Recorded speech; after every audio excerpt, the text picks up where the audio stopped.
Pagi. Pagi. Mungkin lagi yang terkejut sebab apa kita sebut pagi pula waktu malam ni kan. Ambil semangat pagilah walaupun dah pukul 8.44 malam ya. Jadi terima kasih kepada Saudara Majid yang jadi host pada malam ni. Terima kasih semua.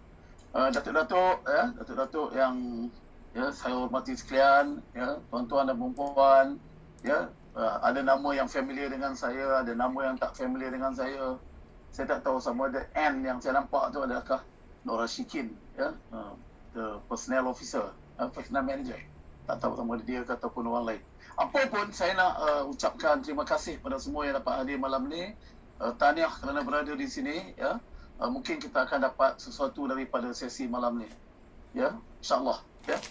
Jadi sesi malam ni adalah ini benda yang dekat dengan kita, ya. Apa yang saya nak cakapkan adalah benda yang dekat dengan kita, iaitu bagaimana kita nak menangani stres, tekanan, juga merudum dan sebagainya. Ini adalah benda yang paling dekat dengan kita, dan bagaimana ya NLP dapat bantu kita, ya. Itu kita punya tajuk pada malam ni. Dan oleh kerana itu ada yang minta supaya ini ditujukan kepada pengurus, ya, yang minta ditujukan kepada penyelia, ditujukan kepada kaunselor. Bukan itu saja, dia melebihi daripada itu, ditujukan juga kepada ibu bapa, ya, ibu bapa ataupun tak kira siapalah, ya. Sama ada untuk diri sendiri pun saya rasa kita patut faham benda ni. Jadi sekali lagi saya ucapkan terima kasih dan selamat datang kepada semua.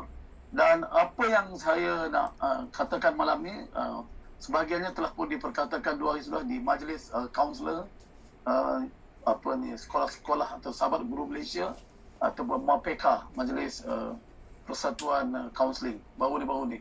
Tapi ini malam ni kita akan mengambil approach yang agak different. Pertamanya tuan-tuan dan puan, saya rasa bertuah pada malam ni bertemu dengan tuan-tuan dan puan. Dan sebenarnya hari saya bertuah sebab saya dapat bercakap dengan Frank Pucelik, iaitu orang yang memulakan NLP, Frank Pucelik. Kami tadi ada session, saya jadi pelajar, Frank Pucelik jadi guru, dihostkan oleh NLP Institute Indonesia. Dan Frank Pucelik berada di Ukraine, dan kita ada peserta daripada Greece, 6 negara tadi kita. Dan agak menarik apa yang Frank Pucelik kata, ya, NLP adalah tool, dia kata. Kalau NLP, kalau orang tak ada tool, dia kata they are missing something. Dan Frank Pucelik bercakap daripada awal, NLP walaupun nampak macam psikologi, dia bukanlah psikologi. Walaupun dia nampak macam psikoterapi, itu kata Frank Pucelik, ya, dia adalah bukan psikoterapi per se, ya. Cuma di awalnya dalam dia orang mencari jalan bagaimana untuk nak buat gestalt, nak enhance gestalt. Sebab Richard Bandler bermula dengan gestalt, dia orang terjumpa NLP. Rupanya NLP ini adalah the structure of thinking, the structure of linguistic. Bahawa kita sebagai manusia tidak boleh lari daripada linguistik, perkataan dan sebagainya. Jadi apa yang Frank Pucelik kata, saya nak share sebelum kita teruskan pada malam ni. Dia kata simple, dia kata about state, dia kata, ya, about state. State adalah paksi kepada diri kita. Dan state itu lebih daripada apa yang kita buat sebelum ni. Bukanlah hari ini saya nak seronok, ceria dan gembira, bukan. Dia lebih daripada itu lagi. Jadi apa kata Frank Pucelik? Words create your life. Perkataan, ya, mewujudkan kehidupan anda. Words. Linguistik. Dia kata change your state, change your life.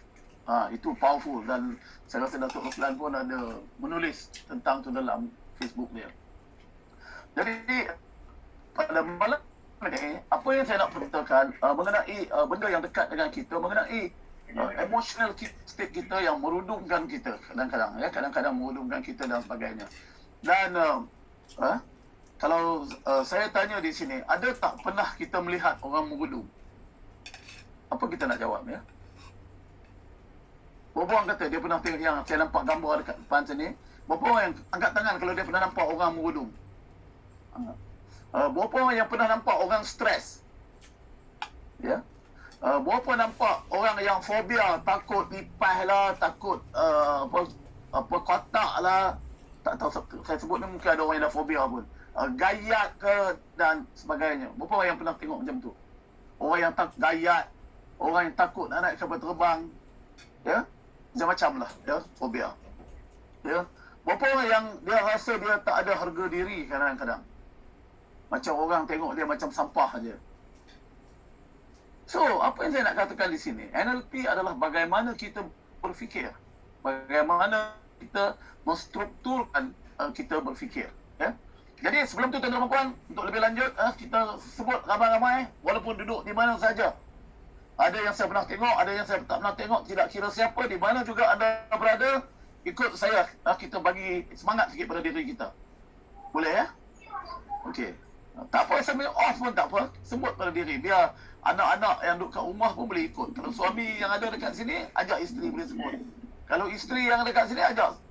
Kalau suami duduk kat sini, ajak isteri. Kalau isteri, ajak suami. Boleh. Okey. Ready? Ikut saya. Ya. Okey, ready? Okey? Okey. Every day. Every day. In every way. Every way. I am. I am. Better. Better. And better. And better. Itu selalu kita sebut. Tapi kita sebut lagi satu yang tak pernah, jarang-jarang kita sebut dekat sini. Okey? Kalau dah boleh dengan tangan pun tak apa. Tangan. Saya dulu buat tangan saya. Okey. Sebut macam ni. Kanan. Tangan kanan dulu. Tangan kanan. Tangan tolak ke kanan lagi. Tangan kiri nanti tolak ke kiri. Okey? Kalau buat macam ni. Nothing.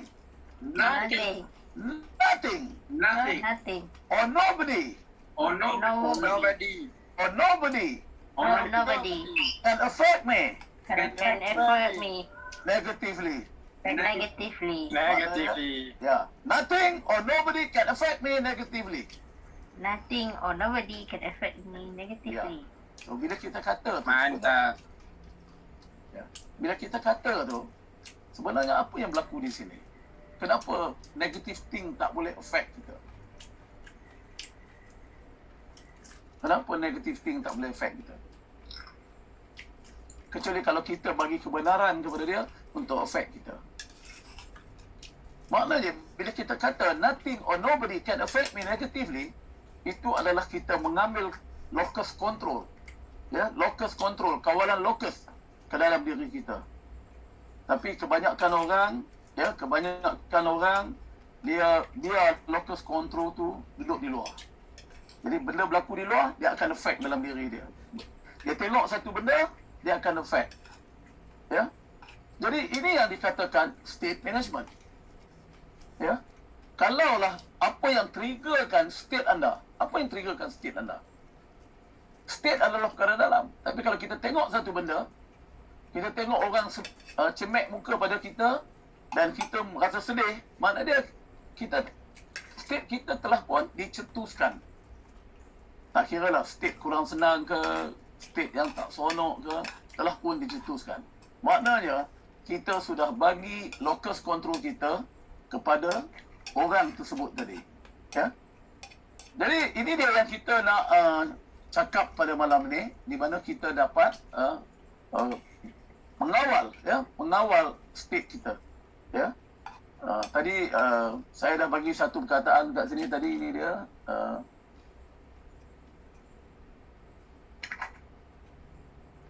Mungkin ya, ini saya bagi tadi nothing or nobody, every day in every way I am better and better, dan kemudiannya saya bagi satu lagi yang dikatakan nothing or nobody can affect me negatively.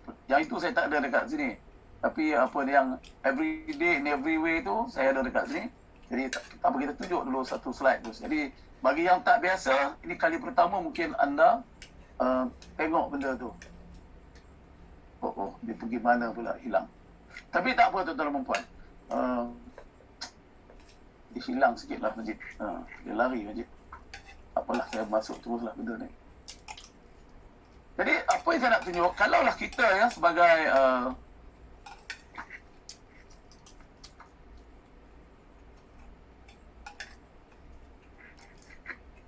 Mana dia pergi?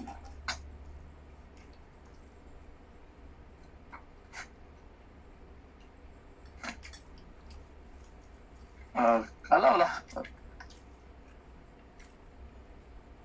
dia kejap lagi. Saya rasa dia different slide ni. Betul lah tu.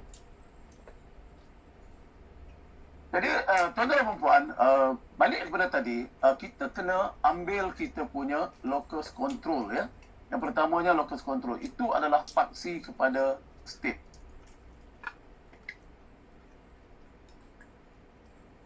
Okey, baru saya dapat. Okey. Jadi apa yang berlaku ya dalam diri kita ya, kalau tengok yang malam ni yang saya nak fokus kepada benda ni ya. Majid boleh Majid boleh ni tak apa ni, Belum ada je. you bagi permission ke saya tak? Dah bagi dah. Dah bagilah. Sebab dia tak mau masuk Majid ni. Masalah apa dia tak mau masuk? Lag. Tak apa, saya cuba lagi sekali. Dia tak boleh juga. Okey. Apa yang saya nak katakan tuan-tuan dan puan ya, dalam state management ni, saya dah kata tadi, ada beberapa perkara ya. Dia lari juga Majid. Tak tahu pasal apa dia lari. Okey. Bila masuk aja dia lari. Tak apa. Saya cuba tengok lagi sekali. Hopefully dia okey kali ni. Ni teknologi, kadang teknologi ni dia okey. Shoot dia okey. Okey. Aha, ni dia. Jadi kalau kita tengok tuan-tuan, ini benda yang saya dah cakap tadi, stres ya. Jadi macam mana kita nak handle stres ya, kalau bila kita ada staff kita ada stres, budak sekolah kita ada stres, kita sebagai kaunselor, apa yang kita nak buat kan? Dan agak menarik dalam satu buku yang ditulis oleh Profesor Richard Boyatzis, ni daripada Case Western Reserve University, dia kata apa? Kita ada dua, coaching for compliance, coaching for compassion. Dan selalunya kita akan cuba bagi nasihat pada orang itu untuk ikut acuan kita. Kalau kita buat itu, maknanya kita coaching for compliance ataupun counselling for compliance. Itu acuan kita. Sepatutnya kita kena ikut dia punya, ya, ikut dia punya default, ya. Tapi selalunya, kebanyakan kadang-kadang kita buat problem centered approach. Problem centered approach ni kadang-kadang orang tak boleh terima. Jadi bila kita ada stres dan sebagainya, bagaimanakah linguistik NLP boleh tolong orang? Ya, dengan linguistik, bagaimana kita tone down orang? Ya? Kalau katakan orang yang tiba-tiba dia stres dan blood pressure-nya makin naik, ya, blood pressure-nya makin naik, ya, apa yang kita nak? Ya? Konflik. Dia akan cause kadang-kadang sampai blood pressure murung, orang nak bunuh diri dan sebagainya, ya, fobia gayat, ya. Ini benda yang agak mudah kita tangani kalau kita tahu cara dia, tuan-tuan. Jadi ada saya, ya, bila orang stres, ya, baru ni saya ada satu kes dalam kelas, kita buat dalam kelas satu organisasi yang besar. Ya, dia kata dia tak ada masalah. Dia langsung tak ada masalah. Tapi bila kita, saya tahu Datuk Ruziati ada dekat sini, Yazid pun ada dekat sini. Ya, bila kita duduk dengan dia dan kita tanya, you kerja dah 50 tahun, 40 tahun kerja, takkan langsung tak ada masalah? Dia nak tunjuk dia punya ego strength. Dia ingat tak ada masalah. Kita tak tunjuk kita kuat, tak ada masalah. Dalam tu bersarang dia punya masalah. Ya, dan petang tu, dia nak ambil ubat blood pressure dan petang tu pressure-nya naik dekat 200 buat. Apa yang saya gambar dalam minda anda, perkataan dalam diri anda, dia akan menggerakkan psikomotor anda. Anda boleh jadi stres gila kerana orang bercakap. Anda boleh jadi murung kerana orang bercakap. Ya. Anda mungkin ada anxiety kerana orang bercakap sesuatu yang anda tak suka. Kan? Jadi, apa logiknya kalau fobia, ya? Fobia pada lipas. Apa logiknya? Lipas tu kecil sangat. Ambil penyapu, balon jalan lipas tu. Tapi kenapa orang yang besar umur 50 tahun, bila dengar lipas saja, dia lari keliling dewan, katakan. Keliling bilik dia lari. Apa yang menyebabkan benda tu berlaku? It's the way you think. Ya, cara kita berfikir. Jadi tuan-tuan dan puan, ini benda yang common kita jumpa di mana-mana pun. Kalau kita ni ada skill, kita ni sebagai penyelia, kita ni sebagai guru, kita ni sebagai ayah, ya, kita ni sebagai ibu, ya, kita ni sebagai kawan. Kalau kita ada skill dan orang itu mempunyai masalah, bayangkan apa yang kita boleh buat nak tolong dia orang. Orang menggunung, ya, tuan-tuan dan puan, ya, mak mati 15 tahun dulu, ayah mati dekat 20 tahun dulu. Orang tu masih muda hari ni, tak boleh pergi kerja. Bos nak buang kesian. Kalau lah bos buang, suruh dia berhentikan kerja dia nak makan apa, tuan-tuan dan puan? Jadi kalau kita ada skill ni, saya rasa inilah yang kita boleh tolong, ya, boleh tolong. Jadi linguistik yang kita gunakan, ya, linguistik yang kita gunakan itu sangat-sangat membantu orang kalaulah kita tahu cara dia, ya. Dan dalam perkara ini, state memainkan perkara penting. Jadi kalau kita masuk ke office, ya, orang burung, tahu tak macam mana kita nak betulkan state diorang? Kita tahu tak macam mana nak betulkan state diorang? Dengan menggunakan linguistik, diorang boleh keluar daripada linguistik diorang. Dan salah satu benda yang penting, ya, benda yang penting adalah bagaimana kalau kita tengok di sini, ya, saya nak tunjuk ini, ya. Baru-baru ni kita buat nak kata coaching, nak kata terapi pun boleh. Tapi ini yang berlaku pada satu orang yang datang jumpa kita, dan perkara ini tuan-tuan dan puan, kita semua hadapi di banyak tempat, ya, dalam tempat kerja kita, ya. Di mana orang datang, dia mempunyai masalah dan kita, ya, kita cuba betulkan masalah dia. Tuan-tuan dan puan, anda tak boleh tolong orang kalau dia duduk dalam ni. Saya tak nak main slide ni. Tunjuk aja. Ini tuan-tuan dan puan, ini yang kita kena faham. Dan dalam 3 hari sudah, Datuk Nurhayati ada dekat ni, saya sampai advise, ya, klien yang datang tu, saya advise family dia, bawa dia balik. Sebab dia berada dalam crash state. Jadi tuan-tuan dan puan, kalaulah tuan-tuan dan puan adalah kaunselor, guru, penyelia, pengurus, ya, orang persarongan, bisnes ke apa ke, ibu dan ayah, anak balik daripada sekolah, anak menangis daripada sekolah, macam mana kita nak nasihat anak? Bukan nasihat tuan-tuan dan puan, keluarkan dia daripada crash state tadi. Sebab dalam keadaan kesedihan dia tadi, sebenarnya diri dia dah mula menguncup, tuan-tuan dan puan.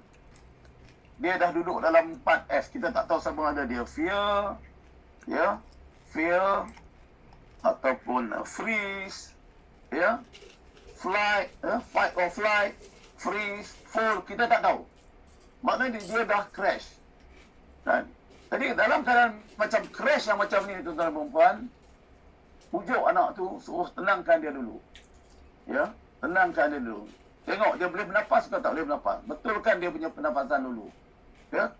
Kalau staf kita datang bekerja hari ini dalam keadaan kesedihan yang amat sangat, mungkin kerana mak dia baru meninggal ke apa berlaku, kita tak tahu di sepanjang jalan, mungkin dia bergaduh dengan suami isteri bergaduh di rumah tadi, kita tak tahu apa yang berlaku di tengah jalan pun, when they are coming in the crash state. Ya, kalau banyak masalah, ya, kalau isteri bergaduh dengan suami, isteri datang office, bila dia dalam keadaan yang reaktif, kita tak boleh just bagi advice pada dia. Ya, kita tak boleh kalau dia dalam keadaan yang macam-macam dia analyse. Tuan-tuan dan puan, kadang-kadang orang yang analyse ni dia jadi macam meracau-racau, tuan-tuan dan puan. When they go up to the beta state, dia meracau-racau. Dia dalam keadaan yang dia rasa diri dia terpencil, dibenci dan sebagainya. Dan akhirnya dia merasa diri dia terluka, ya, berdendam dan sebagainya. Jadi kalau kita tahu benda yang mudah macam ini, ya, kita akan dapat tolong orang. Ya.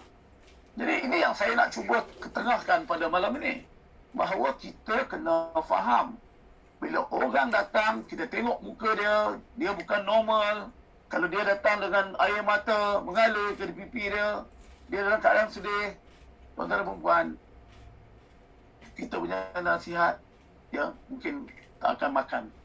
Dia dengar-dengar tapi air mata tetap mengalir. Sebab kita tak tahu apa yang berlaku dalam kepala dia.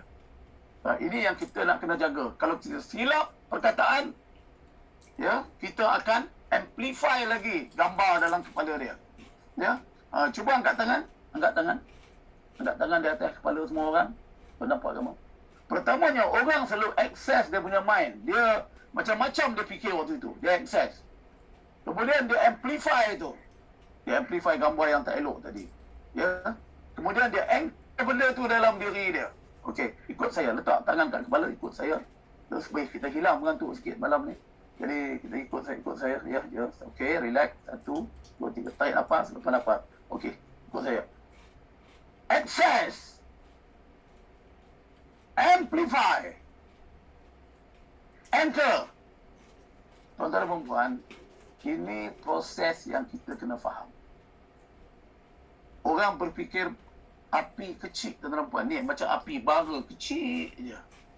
Tapi bila dia dah mula besar, itu mungkin dia akan pergi luar kawalan dia. Dan akhirnya api itu dah duduk dalam sebati dia akan makan diri dia. Ini 3-4 proses ni yang kita kena faham. Jangan kita pergi tuang minyak pada orang yang tengah murung, tuan-tuan dan puan. Jadi apa yang kita cuba buat, ya, tuan-tuan dan puan, ya, dalam NLP, saya dah banyak kali terangkan NLP itu adalah Neuro Linguistic Programming. Neuro itu saraf. Dan betul macam saya kata banyak kali, tadi pun Frank Pucelik cakap banyak kali tadi, bahawa perkataan itulah yang affect the mind. Sebab apabila, ya, ini kita bercakap pasal Sigmund Freud tadi. Sigmund Freud, ya, bercakap, dia kata dia ikut Sigmund Freud banyak kali. Dah lama dia ikut Sigmund Freud. Tapi bila Sigmund Freud kata, setiap orang laki-laki bermimpi untuk mempunyai hubungan seks dengan mak dia, Frank Pucelik kata, dia throw Sigmund Freud. Tak boleh pakai Sigmund Freud. Tapi kita ni kadang-kadang, orang psikologi masih pakai lagi. Dan pada tahun 50-an, orang Carl Rogers, ya, mula masuk buat humanistic movement, positive movement di Bay Area, San Francisco. Tapi sebenarnya benda tu pun tak boleh pakai juga. Digantikan oleh Friedel dengan Gestalt dan sebagainya. So Gestalt ni yang memulakan dia orang study balik. Rupanya, tuan-tuan dan puan, benda tu lebih mudah daripada apa yang kita sangka. Dia duduk dalam struktur linguistik. Tapi bukanlah datang 1 hari, 2 hari, 3 hari NLP. Terus kita boleh jadi expert. Tadi pun Frank Pucelik kata, you don't become expert in 10 days. You might become expert in 90 days mungkin. Itu pun belum tentu, dia kata. Jadi, tuan-tuan dan puan, linguistik inilah yang terletak pada deria itulah yang mula membuatkan orang membina penapis dalam minda dia.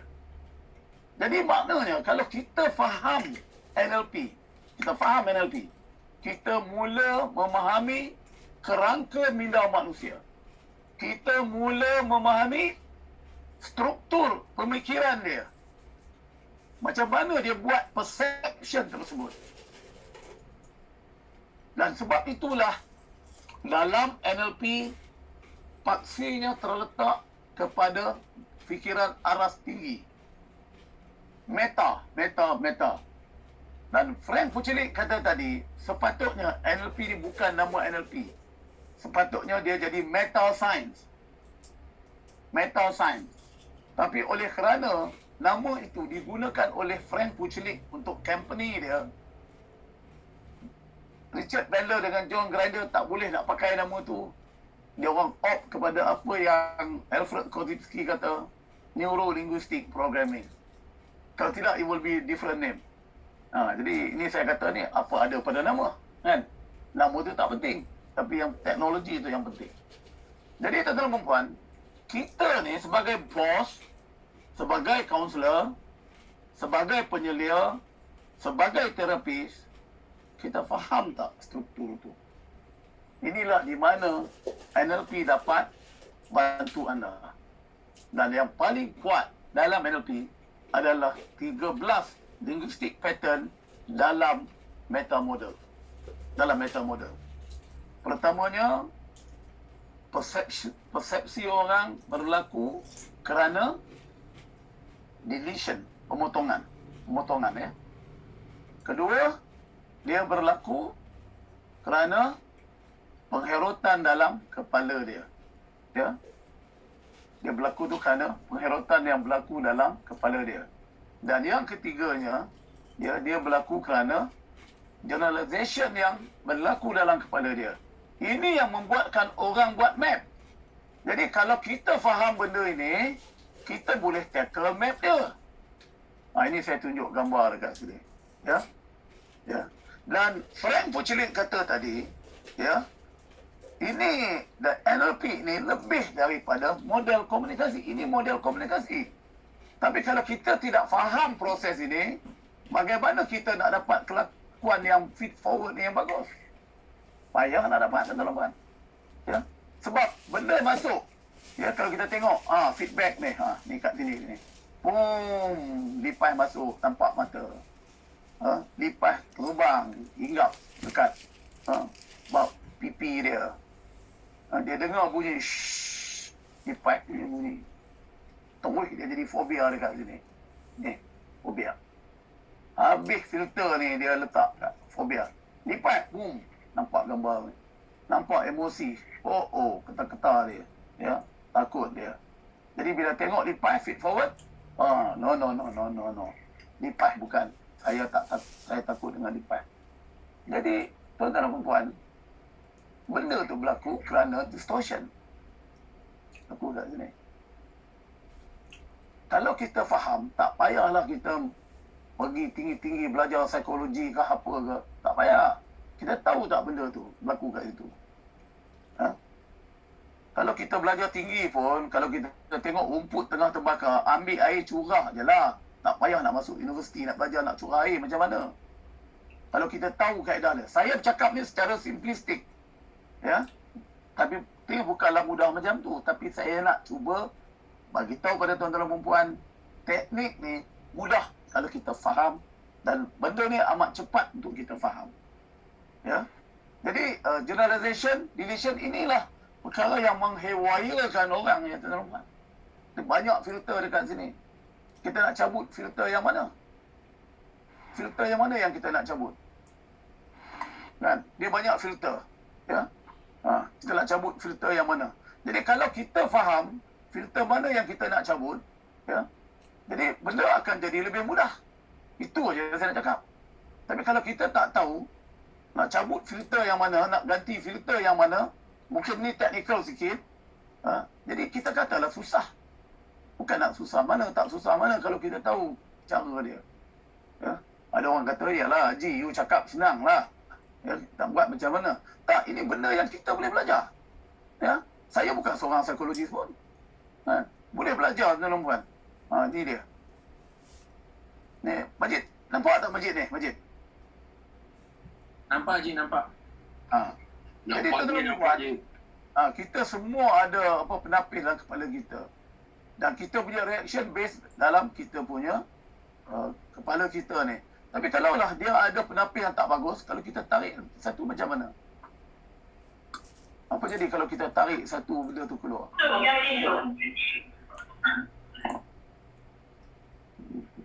Majid tak boleh, Majid dia kena tunjuk juga satu. Nampak tak Majid ini? Nampak? Nampak tak ni? Apakah yang berlaku jika satu dapat diubah Majid? Nampak je. Nampak? Jadi kan, bila kita orang tu stres, kita kena tengok lapis mana yang menyebabkan dia stres. Dia anxiety. Lapis mana yang menyebabkan dia anxiety? Lapis mana? Ya. Dia murung. Lapis mana yang menyebabkan dia murung? Menyebabkan map dalam kepala dia murung. Dia konflik. Lapis mana yang menyebabkan dia konflik? Sebab benda-benda ni semua duduk dalam dia punya minda separa sedar. Jadi tuan-tuan dan puan, kalau duduk di minda separa sedar, maknanya secara logiknya kita tak boleh ubah dia. Sebab perubahan kena berlaku di minda separa sedar. Okey. Okey Majid, saya nak berhenti dekat situ Majid. Kalau tuan-tuan dan puan ada soalan, ya, silakan bagi soalan. Kalau tak faham yang tadi yang saya cakap, mungkin ada technical sikit, ya, sebab kita tadi ada slide mix up tadi. Tolong tulis chat dan Majid boleh baca pada saya soalan tadi. Ada Majid? Okey, ada satu je. Ya. Daripada Muhammad Hazman Talib. Ya. Kalau seseorang itu sejenis yang suka observe, adakah itu adalah bagus atau sebaliknya untuk individu tersebut? Okey, itu kita masuk dalam yang dikatakan, okey, saya tak terangkan benda ni sebab benda ni benda yang panjang. Dalam NLP ada 4 benda yang saya tak tulis. Pertamanya, dia adalah satu model yang dikatakan meta model. Tadi saya cakap meta model. Dalam meta model ada delete, distort, generalize. Tu. Dan ada 13 pattern dekat situ. Linguistic pattern. Yang keduanya adalah mengenai meta program. Kalau orang yang suka duduk diam, menyendiri, duduk sebelah dan sebagainya, ikut ni dia punya meta program. Ikut di ada 60 meta program. Tapi dalam kelas basic NLP sebenarnya kita akan terangkan lebih kurang dalam 8 ke 10 secara umum, ya. Sebab benda ni benda yang besar. Kalau nak tahu lebih lagi pun pergilah ke master class. Itu bagi orang yang dah ada NLP. Jadi mungkin juga dia duduk menyendiri, dia observe sebab dia orang introvert. Tapi dia bukanlah satu pattern. Orang ada 60 pattern meta program dalam diri dia. Dia mungkin introvert. Dia mungkin internal. Combination, ya, internal. Dia mungkin juga orang yang reaktif. Duduk diam. Tak cakap banyak. Ya. Lagi apa? Dia mungkin orang yang apa lagi? Moving away. Benda tu tak menarik dia, minat dia dan sebagainya. Dia mungkin orang yang risk averse. Dia tak nak ambil risiko dan sebagainya. Jadi kita boleh tengoklah dia punya meta program tu. Jadi itu adalah personality manusia. Meta program itu adalah model yang kedua dalam NLP. Yang ketiganya adalah bagaimana kita buat wayang dalam minda orang. Jadi tuan-tuan dan puan, kalau kita ada anak, balik tanya dia tak seronok lah ya, tak seronok nak pergi sekolah, apa semua. Macam mana kita nak buat wayang dalam minda dia? Supaya sekolah tu menjadi sesuatu yang wow, mimpi yang hebat. Wow, dia. Kalau kita ada skill tu, kita boleh tolong anak kita sebab kita empower dia pergi sekolah dengan bina cerita. Sebab itu penceritaan bagus. Sebab dalam penceritaan, dia menjadi satu wayang dalam kepala dia. Bila kita cerita mengenai apa ni, arnab ke kukura ke, dia akan gambarkan dalam kepala dia. Menjadi satu metafora, menjadi satu storytelling pada dia, menjadi satu analogi pada dia, menjadi satu technical termnya adalah isomorphic. Ini semua benda yang kita patut tahu. Dan akhirnya, ya, lagi satu model adalah state. Dan state inilah yang paling penting. Tuan-tuan dan puan, kita gagal atau kita berjaya kerana state kita. Kita kena manage state kita. Saya kadang-kadang saya tak mau kata boleh, tapi ada orang bercerita dengan saya. kalau kita ni sebagai coach, kita ni sebagai terapis, kita ni sebagai kaunselor, kita sebagai guru, state kita down, macam mana kita nak macam mana kita nak buat counsel? Kalau kita nak tolong orang yang sedih, kita sendiri pun sedih, macam mana? Maknanya state tu tak betul. Kita kena betulkan state kita. Dan itu yang Frank Pucelik kata, your state, your state create your life. Dan Frank Pucelik kata, praktis 10 minit sehari untuk 90 hari. 6 step to freedom. Saya tak nak ajar kat sini 6 step to freedom. Masuk kelas, nanti baru saya ajar 6 step to freedom. Dia bermula dengan internal part saja. Cukup cerita saya itu, Majid. Okey Haji, terima kasih. Ya. Ada lagi soalan daripada Nur Azlan. Ya. Macam mana nak tarik filter tu? Okeylah. Apa susahnya, pergi ketuk kepala dia, pecahkan kepala dia, tarik keluar je lah. Boleh, Majid? Boleh buat macam tu? Boleh buat? Pergi kat kawan tu, ketuk kepala dia, tengok filter yang mana tak betul, tarik je lah penapis tu keluar. Tak, saya melawak. Penapis ni bukanlah secara fizikal. Dia duduk dalam kepala kita tu. Highly abstract. Kita punya mind pun highly abstract. Akal kita tu pun highly abstract. Tapi macam ni lah saya cakap. Ya. Saya nak tanya tadi. Angkat tangan yang saya nampak muka kat sini. Saya nampak muka Ajib kat sini. Kan? Saya nampak Syawal kat sini ya. Roslan Pahang kau ni sahabat. Datuk Rusina pun saya nampak. Yazid pun saya nampak. Macam ni angkat tangan macam ni. Berapa orang yang gosok gigi pagi ni? Berapa orang yang gosok gigi pagi ni? Ada juga yang tak gosok gigi ya. Ni apa? Siapa ni? Lira Ghostwriter. Tak gosok gigi ke pagi tadi? Gosok gigi kan? Gosok gigi pagi tadi. Kenapa kita gosok gigi? Apa kata kalau kita tak gosok gigi pagi tadi? Maknanya gosok gigi sudah menjadi sebati dengan kita. Dia dah menjadi apa? Satu filter kepada kita. Ya? Kalau bulan puasa, kenapa kita puasa? Boleh puasa dengan mudah. Puasa menjadi satu filter kepada kita.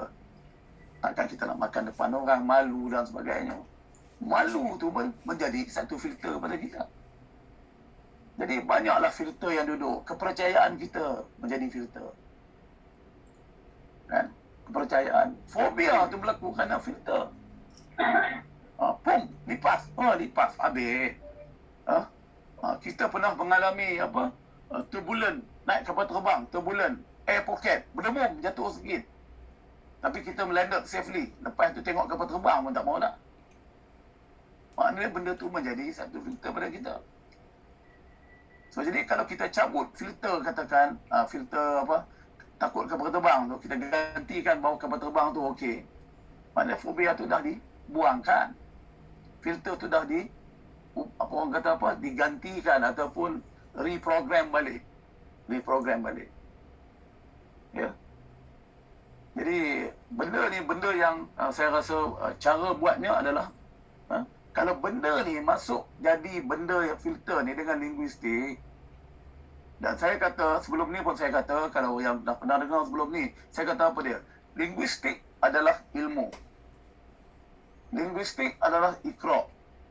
Dan melalui linguistik kita baca, ya, kita lihat dapat ilmu. Contohnya kita bawa kereta, kita tak akan masuk jalan orang sebab kita lihat. Kalau kereta lori datang, kita mungkin mengelak. Ilmu lah tu, selamat diri. Kita dengar bunyi berdentum, kita pun lari, rumah dah roboh. Dengar. Dan kita rasa panas, kita buka kipas, kita buka aircon, kita rasa panas. Kita terpegang api, panas, kita campak semua benda tu.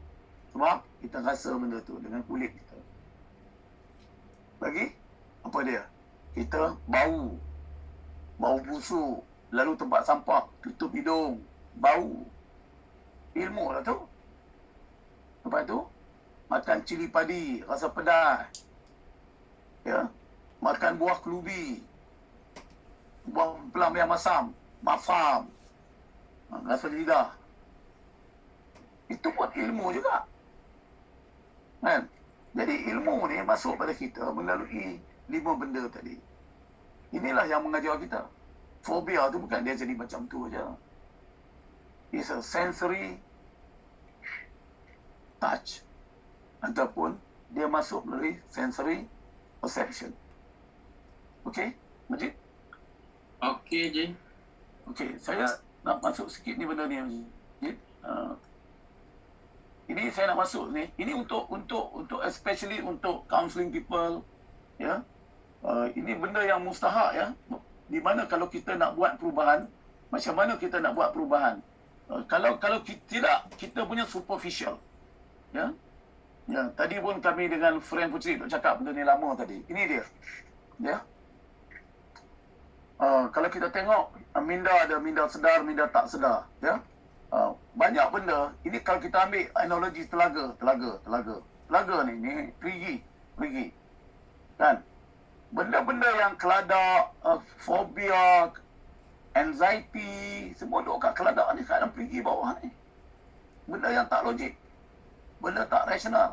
Apa logiknya di pah yang kecil tu? Takut sangat, ya. Apa logiknya budak umur 10 tahun tengok ke bawah tingkat 12, tak ada masalah. Kita yang umur 40 tahun gayat. Apa logiknya? Apa rasionalnya?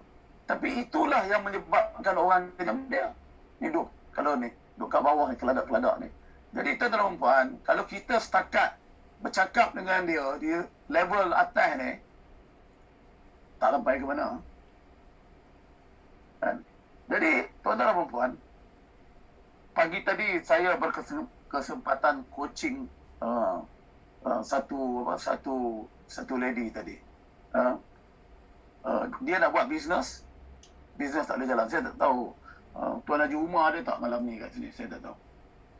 Ya. Dan bila kita trace balik, ya, Tuan Haji Umar kata pada saya, it took him 2 hours the last session coaching, dan saya buat dalam 10 minit. You touch the right button, zoom, senang you dapat. Dan apa yang berlaku, dia buat tak jadi, rupanya benda lain mengganggu dia. The blind spot mengganggu dia. Ini benda yang kaunselor kena tahu, ya. Blind spot. Jangan ingat isu orang itu, isu dia, itu dia. Bukan. Kadang-kadang isunya benda lain. Dia tak berjaya buat sesuatu, bukan isunya. Tapi isu yang menyebabkan dia tak boleh berjaya itu menjadi isu dia. Isu kepada isu. Jadi benda macam ni duduk dalam linguistik. Kalau tidak, kita tak akan dapat bantu banyak orang. Ini hari ni Datuk Rosina betul, ya. 29% itu data tahun 2015 mental health. Hari ni dengan COVID hari ni, ya, dengan orang tension dan sebagainya, saya tak tahu berapa dia punya mental health sekarang. 40%? 50%? I don't know. Tapi kalau 2015 tak ada COVID pun 29%, itu data 2015. Apa data yang kita akan tengok hari ini? So, tuan-tuan dan puan, ini satu skill, ya. Jangan ingat kita bos, tapi ingat macam mana kita nak tolong family kita. Nak tolong anak kita, supaya anak kita boleh perform dengan. Bukan itu saja. Tolong kita ni kalau stres. Ya. Saya sedih sebab baru ni ada seorang stres. Naik 200 pergi ke hospital Taiping, orang Shah Alam, meninggal di Taiping. Ya. Pressure ni, BP. Ingat tak ada apa-apa. BP ni highly psychological.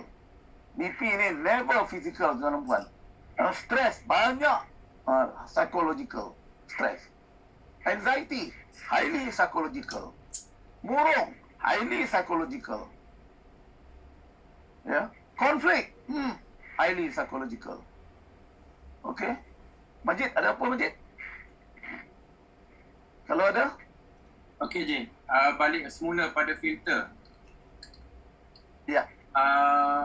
Bagaimana mahu mengenal pasti filter yang menyebabkan kita stres? Daripada Kadir Ali Tawau Sabah. Okey. Saya nak bagi tahu satu ya. Dengar perkataan saya betul-betul. Kunci kepada rahsia manusia duduk dalam linguistik dia. Bila dia bercakap dengan kita, orang mana pun bercakap dengan kita, dia sedang bagi rahsia dia. Contoh, ya, ini contoh. Kalau anak kita balik dapat cuma 40 markah matematik dan kita tanya dia kenapa 40 markah? Ni dapat 40 markah. Gagal ni, F ni. Alah ya, susahlah matematik ni. Apa susah dik? Belajarlah lebih-lebih dik. Payahlah ya. Tak bolehlah ya. Dia tengah bagi tahu filter mana yang menyebabkan dia jadi macam tu. Itu mungkin filter kepercayaan. Jadi kita kena buanglah. Ubahlah filter kepercayaan tu. Bagaimana kalau adik boleh buat? Tak boleh ayah, susah. Jadi ini juga adalah satu complex equivalent. Ini technical. Technical. Complex equivalent ni duduk dalam distortion. Maknanya matematik equal to susah. Tak guna nak rasional dengan dia. Nak kena ubah filter tu, nak tarik filter kepercayaan tu diubah. Itulah kita kena cabar dia, bertanya dia, lompat, ya, kuda tu, lepas ke ni dia. Makna dia, ya, ini yang saya kata apa dia? Minda adalah kunci dia. Tetapi, apakah kunci kepada minda? Kalau kita tanya dia soalan, dia garanti dia akan jawab walaupun dalam kepala dia. Tapi the moment kita bagi alah dik, ayah dulu matematik pun mula-mula susah juga. Tapi lepas tu ayah cuba, jadi senang. Itu you are using coaching or counselling by compliance. Not by compassion. Kalau compassion, dia tak jadi macam tu. Ya. Ini yang saya nak share sikit dengan anda. Satu perkataan yang saya jumpa agak menarik pagi tadi. Ya. Let me read dalam bahasa Inggeris. Ya. Ni. Kalau Datuk Roslan nak tahu, ini bukunya adalah Helping People Change. Ya. Dengar sikit. Sometimes people come to us seeking a solution to a problem. As helpers, we hear those people asking for symptom relief. So we work with them on something far short of their deeper desires and needs. Tapi dengar next word. That is a mistake. Itu satu kesilapan. In our attempt, dalam percubaan kita untuk coach atau untuk counsel orang yang meminta tolong daripada kita secara natural mengambil kaedah problem-centered approach. Don't do that. Problem-centered approach. Focusing on the gaps. Kita fokus kepada jurang di antara di mana mereka dan di mana kita fikir mereka. Where we think they should be or could be. Kita sebenarnya trying to fix them. If you do that, you're out. Jadi ini yang saya kata tadi, kita faham structure, kita faham meta model. Bila kita coach orang, bila kita counsel orang, bila kita bercakap dengan staff kita sebagai penyelia, pengurus, kita cuba dapatkan sebanyak mungkin maklumat yang kita boleh dapat. Itu dalam meta model yang pertama. Fungsinya yang pertama, dapatkan banyak maklumat. Yang kedua, apa maknanya pada dia? Makna yang dia bagi. Itu fungsi yang kedua. Dan daripada makna yang dia ada struktur peraturan dia. Setiap kita mempunyai struktur peraturan yang tersendiri, menyebabkan kita ada persepsi yang tersendiri. Kita kena ingat tu. Semua orang, tak terkecuali. Ayah kita ada struktur peraturan, mak kita ada struktur peraturan, mak lebih lembut, ayah lebih tegas. Itu struktur peraturan. Bila kita tengok macam tu, oh lebih baik mengadu dekat mak. Mak struktur peraturan lebih relax, lebih accommodating. Ayah lebih strict. Itu struktur peraturan. Dan kerana struktur peraturan itulah manusia mempunyai had dan kekangan tadi. Bila anak kita balik tadi, dia bercerita kepada kita mengenai had dan kekangan dia. Bukan kata budak saja, kita pun, saya sendiri pun ada had dan kekangan. Saya pun cuba balik struktur peraturan apa yang saya pegang. Agama kita, struktur peraturan. Bahasa kita, struktur peraturan. Budaya kita, struktur peraturan. Kalau kita tengok, cara makan, ada orang makan mesti pakai sudu, ada orang makan dengan tangan, ada orang tak basuh tangan, tak kisah, dia balun je. Ada orang satu talam share 5 orang, dia tak kisah. Ada orang tak boleh tengok macam tu. Itu semua struktur peraturan. Kita kena faham, kalau kita nak atasi cabaran orang, kita kena tahu struktur peraturan. Dan tuan-tuan dan puan-puan, setiap perubahan yang nak berlaku, dia mesti ada kesedaran. Jadi dia kena sedar bahawa struktur peraturan dia mungkin tak membantu dia. Jadi dia kena ubah struktur peraturan. Dan dengan ada struktur peraturan, fungsi keempat meta model adalah menjana pilihan. Kita bawa pilihan baru kepada dia. Jadi kalau staf kita stres, apa struktur peraturan dia pegang? Apa makna kerja yang menyebabkan dia stres tu pada dia? Jadi kalau kita ambil stres di tempat kerja, dapatkan information yang banyak. Kemudian, dia tanya dia apa maknanya benda yang dia buat menyebabkan dia stres. Ketiga, struktur peraturan apa yang dia buat menyebabkan dia stres. Kita bawa kesedaran kepada dia. Dan yang keempatnya, apa pilihan yang kita boleh buka kepada dia. Ini semuanya, macam saya kata tadi, duduk dalam linguistik. Sebab setiap perkataan tadilah yang membawa kita kepada dia ada emotion power dia. Saya sayang you. Wah, naik ke atas. Saya benci you. Boom, turun ke bawah. Saya suka buku. Mungkin neutral pun power dia.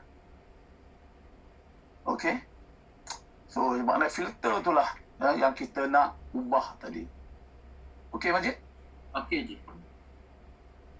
Boleh Haji tolong jelaskan apa maksud filter tadi? Okey. Saya nak backtrack sedikit. Bagaimana fitrah manusia, ya. Dan saya rasa orang tua, orang Melayu ni pun bijak. Sebab itu dia punya perumpamaan pun bagus. Apabila bayi dilahirkan, apa yang bayi tahu? Ya. Apa yang bayi tahu? Dia tak tahu pun tahi tu busuk. Cucu saya 2 tahun, dia buat apa? Dia berak, dia ambil tahi, dia pegang kat muka dia penuh. Dia tak tahu pun tahi tu busuk. Dia tahu apa? Dia tak tahu apa dia. Ya?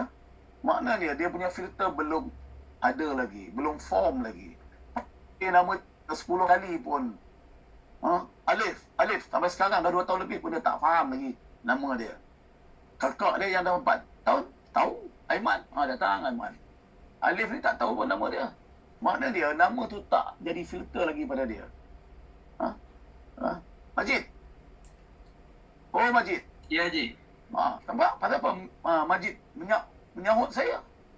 Sebab nama dia tu Majid. Bila sebut Majid, akulah filter tu check pada dia. Kan? Tapi nak dapat nama Majid duduk dalam kepala tu berapa tahun mak dia ajar dia benda tu. Jadi tuan-tuan dan puan, perumpamaan Melayu ni pandai. Pandai. Bayi yang baru lahir itu seperti kain yang putih.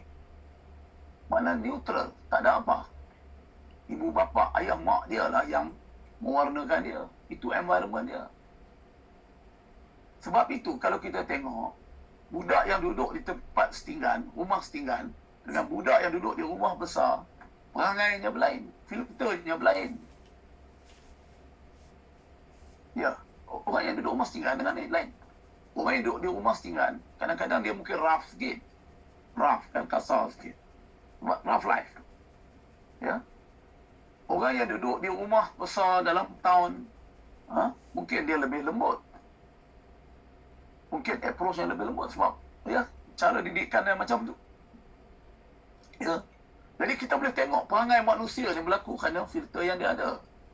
Lagi satu, berlakunya filter ni, kalau kita tengok, kita tanya dua orang melihat benda yang sama, mendengar benda yang sama, contohnya di classroom. Kenapa seorang dapat cerap, seorang tak dapat cerap?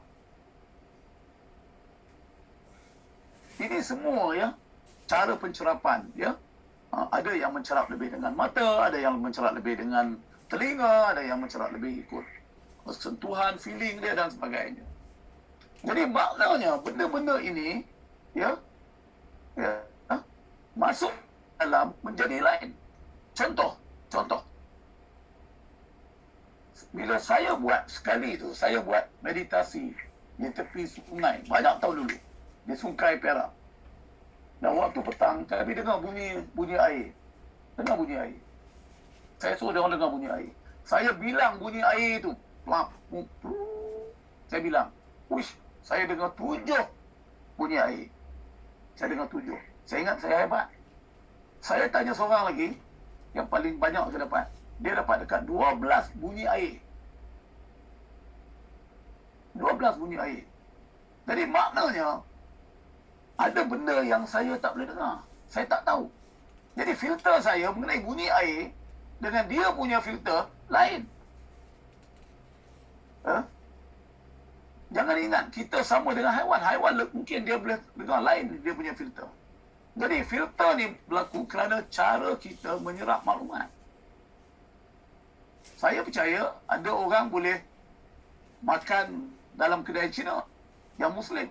Ada orang langsung tak nak masuk kedai Cina. Walaupun dikatakan makanannya masakan Muslim. Sebab apa? Sebab filternya beroperasi macam tu. Okey? So, benda inilah ya. Macam kepercayaan menjadi filter yang besar. Nilai menjadi kepercayaan yang besar. Sikap. Sikap itu big timer punya filter. Okey? Meta program. Ini program gaya pemikiran manusia menjadi dia punya filter yang besar. Okey, Majid, kalau ada lagi? Okey, Ji. Mungkin satu lagi. Macam mana nak kekalkan diri dalam state? Very interesting. Dia kan state ni, katakan kita nak state apa? Tuan-tuan dan puan, satunya saya nak cakap sinilah. Dalam stress management, state is number one. Kalau kita tengok state down, kalau counselor jangan buat kalau orang tu down. Kan? Baru ni pun Datuk Rozeti ya, tolong saya, kami suruh orang tu balik je. Kan? Kita suruh dia balik je sebab state dia down. Jadi state ni, ya, bila kita nak buat sesuatu state, ya, pertamanya kita fikir satu benda yang bagus. Katakan state apa? Tenang. Pernah tak kita rasa tenang di satu masa? Cuba kita ingat tenang. Dan lepas tu kita amplify benda tu. Apa yang kita lihat gambarannya? Apa yang kita dengar dia cakap?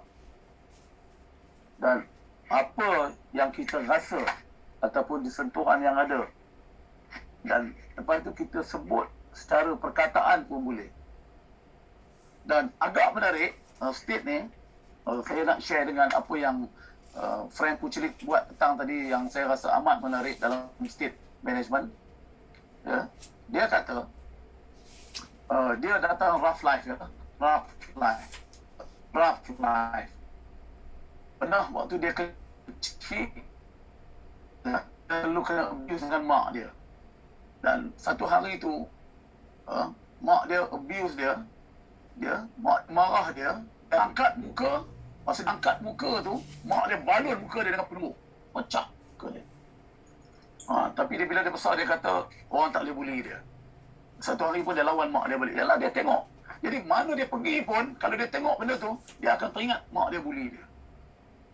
Dan satu hari, ya, dia pergi memancing ikan dengan datuk dia. Sebenarnya datuk dia pun tak suka mancing ikan. Frank Pucelik pun tak suka pancing ikan. Tapi hari itu, satu hari, dia dapat masa dengan datuk dia. Dan sewaktu dia duduk dengan datuk dia tu, dan dia dah habis pancing ikan, dia kata masa dia duduk tu, dia dapat bau tasik tu macam mana. Dia dapat rasa air sejuk di kaki macam mana. Waktu tu, temperature tengah sejuk, nak musim salji, dia rasa sejuk tu macam mana. Dan masa nak balik tu, datuk dia pegang kepala dia. Pegang kepala dia sampai kata, datuk dia pegang kepala dia dan kata pada dia, I love you, Frankie. I love you, Frankie. Jadi, dia rasa itulah salah satu momen dalam hidup dia yang paling hebat. Di mana dia rasa tenang, dia rasa cool, dan itulah yang dia anchor dalam diri dia. Bila dia anchor dalam diri dia, dia pejam mata dia boleh bayangkan dia dengan datuk dia pancing ikan, duduk di jeti, tepi tasik, nampak air tasik, dia amplify benda tu. Access, amplify. Dan dia dengar datuk dia kata, I love you, Frankie. Dan dia dengar datuk dia tepuk kepala dia, lepas tu peluk dia, dan dia dengar kataan tu, I love you, Frankie. Lepas tu, bila dia anchor pada diri dia, ni dia pakai kinesthetic anchor, tapi dia pakai juga auditory anchor, ya, perkataan. Grandpa. Satu lah kan, grandpa.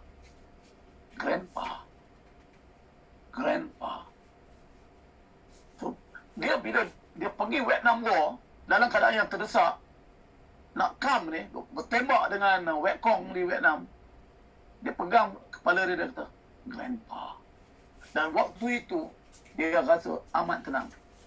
Dan dia kata pada kita tadi, ya, saya dah buat banyak benda, jadi saya tahu dah teknik tu.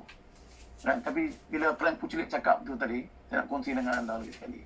Cuba cari 10 benda yang anda nak anchor pada diri saya, diri anda. 10 benda. Mungkin tenang, mungkin relax, mungkin happy. Apa yang nak anchor pada diri you? Itu semua adalah state. Kan? Mungkin perkataannya, I'm happy. Atau perkataan apa? Cool. Dia untuk cool, relax. Apa yang nak buat untuk diri you? So, ini adalah 3 step yang saya tunjuk tadi. Access, amplify, anchor. Dan pada yang datang dah NLP, ya, dia kena ada apa? Sub-modality. Gunakan sub-modality. Modality tengok wayang tu, ombak rindu tu ke, wayang-wayang tu, baru ada 2 je. Visual dengan auditory je. Tapi bagi kita ni, dia ada dekat 50. You know? Daripada 5 modality tu, VAKOG, kita ada dekat mungkin 60. Editing tool of the mind, buat wayang yang hebat. Buat wayang yang hebat dalam kepala kita. Kalau nak tahu apa dia 60 tu, kena pergi kelas lah. Tak ni kita tak cakap, ni panjang sangat. Ya? Tapi kita tahulah, ya, visual ada dekat 17, auditory ada dekat 16, ya, kinesthetic ada 12, olfactory tu, bau tu ada dekat 7, 6, 7. Ini bagaimana kita buat wayang dan kita anchor. Dan Frank Pucelik, dia anchor dengan perkataan grandpa, grandpa, grandpa. Split second, that state will come to you. Split second. That's how fast your brain is. Dan Frank Pucelik kata apa? Practice selama 90 hari, 10 minit, satu state. Okey, Majid?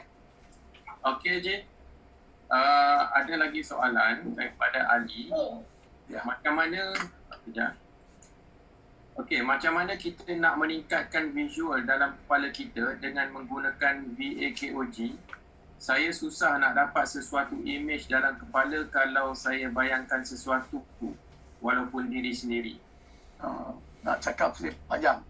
Kalau nak tahu masuk kelas lagi senang. Tahu ni. Nah, dia kan apa dia dalam visual? Dalam visual ada apa? Warna. Betul tak? Kan? Kita tengok langit. Warna apa? Itu salah satu visual. Air laut. Warna apa? Warna lah. Hitam putih. Ya.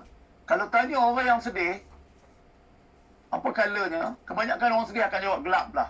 Hitam. Itu standard yang kita tengok dalam terapi, counselling ataupun bantu orang yang down dan sebagainya.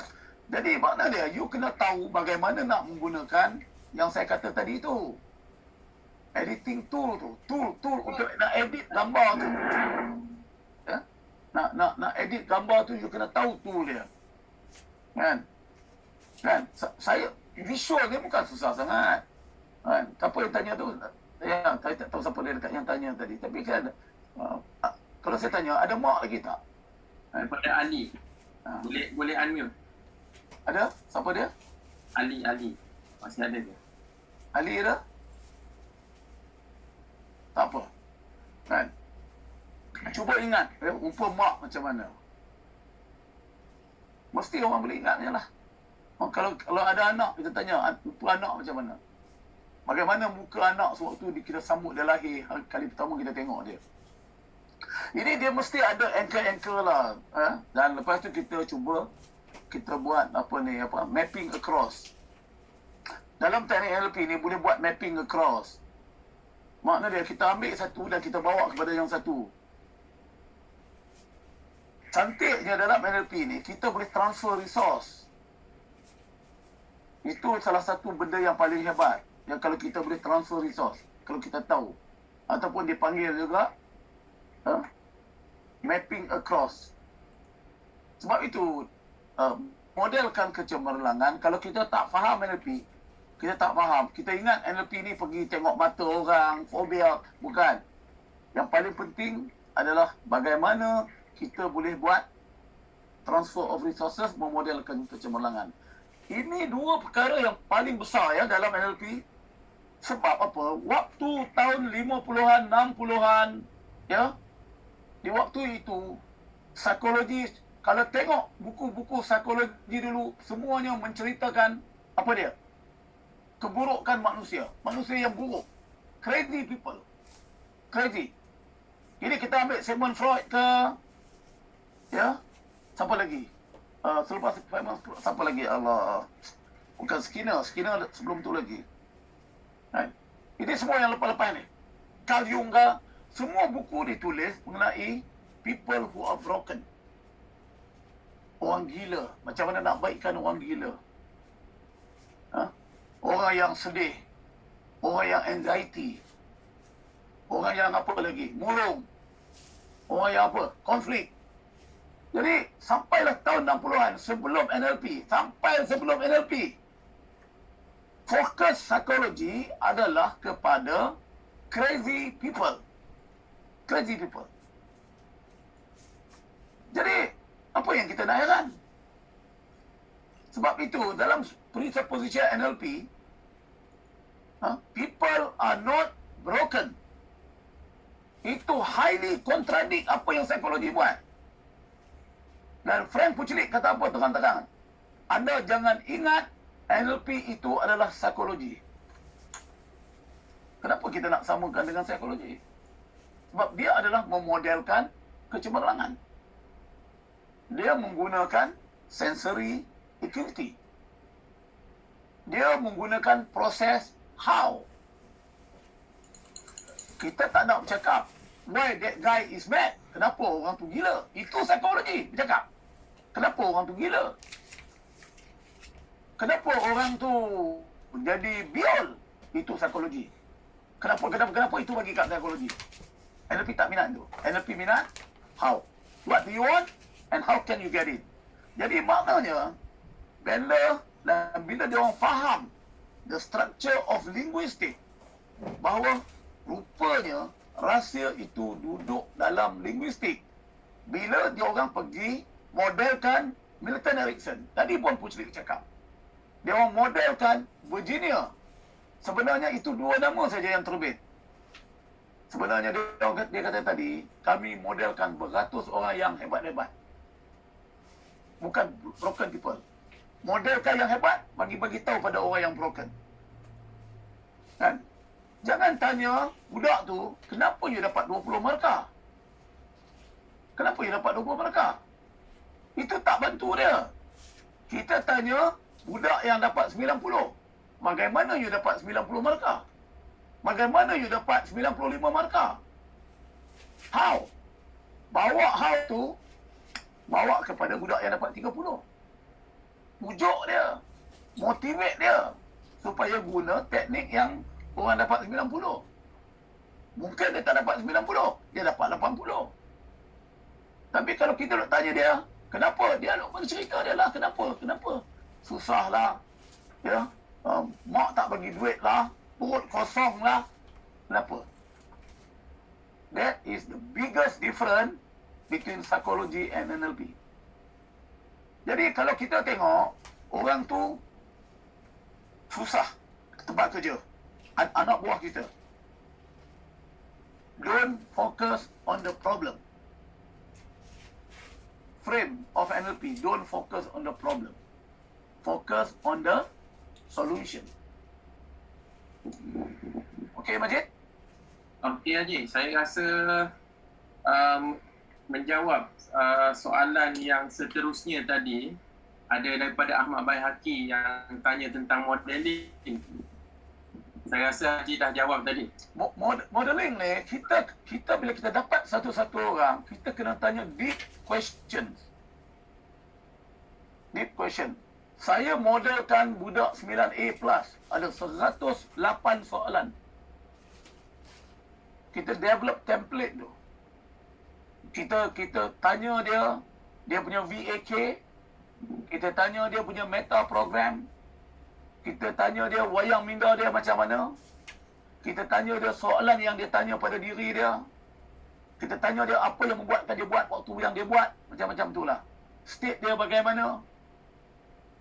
Very, very, very important. Budak yang dapat 9A+, 2 orang, saya modelkan di Ipoh dulu, budak Star Ipoh. Dia punya meta program lain. Saya nak berjaya sebab kalau saya dapat 9A+, saya boleh masuk universiti yang mana-mana pun. Yang seorang lagi kata apa? Kalau saya tak dapat 9A+, saya malu pada abang saya, mak saya, kakak saya apa. Dia orang semua hebat. Nampak tak? Itu saja pun dah split your modeling lah. Ya. So, modeling adalah hasil yang lahir daripada NLP. Psikologi tak ada modeling. Itu saya nak cakap. Psikologi pun tak tahu nak buat modeling. Sebab psikologi fokus dia broken people. Cuma lately ya baru cakap pasal apa? Meniru gaya orang yang berjaya. Okey, Majid? Okey Haji, daripada Merduwati, contoh wayang minda macam mana? Macam ni lah. Ya. Mana ada Merduwati? Ada tak? Boleh identify diri you? Boleh unmute. Boleh unmute? Walaupun tak nampak muka, dengar suara pun okey.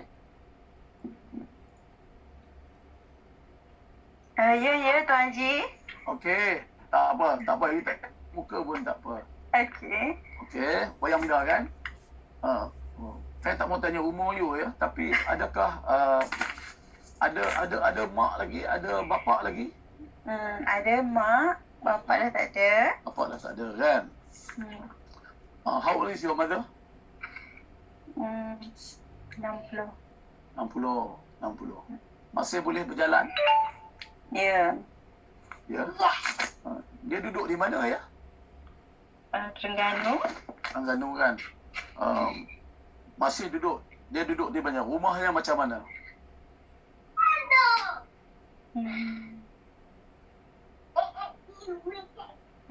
Rumah kampung. Rumah kampung. Okey, tak apa. Okey. Adakah dia buat kerja apa-apa sekarang? Tak. Tak ya? Okey. Seingat you kan, boleh bagi tahu saya apa yang bestnya mak you ni? Masak sedap. Oh. Saya pun suka kalau orang masak sedap. Apa yang dia masak sedap apa? Singgang. Aha. Masak apa? Singgang. Ikan ke apa? Ikan singgang. Ayam percik. Apa yang bestnya bila ayam percik mak masak? Mak masak macam mana? Yang best. Ya. Macam mana Masa tu kata tu? Ayam percik dengan ikan singgang dia. masak tu dah rasa bau dia dah sedap. Boleh bau sekarang macam mana? Boleh ingat bau dia macam mana? Ingat. Ingat tu Haji? Ingat ya. I think mak suka baju colour apa? Merah, putih. Merah putih. Last hari raya jumpa dia? Masa hari raya tahun lepas. Jumpa dia? Ya, jumpa. Dan ada you salam dengan dia ke, peluk dia ke apa ke? Ada Tuan Haji. Apa dia kata pada you ya? Apa dia kata?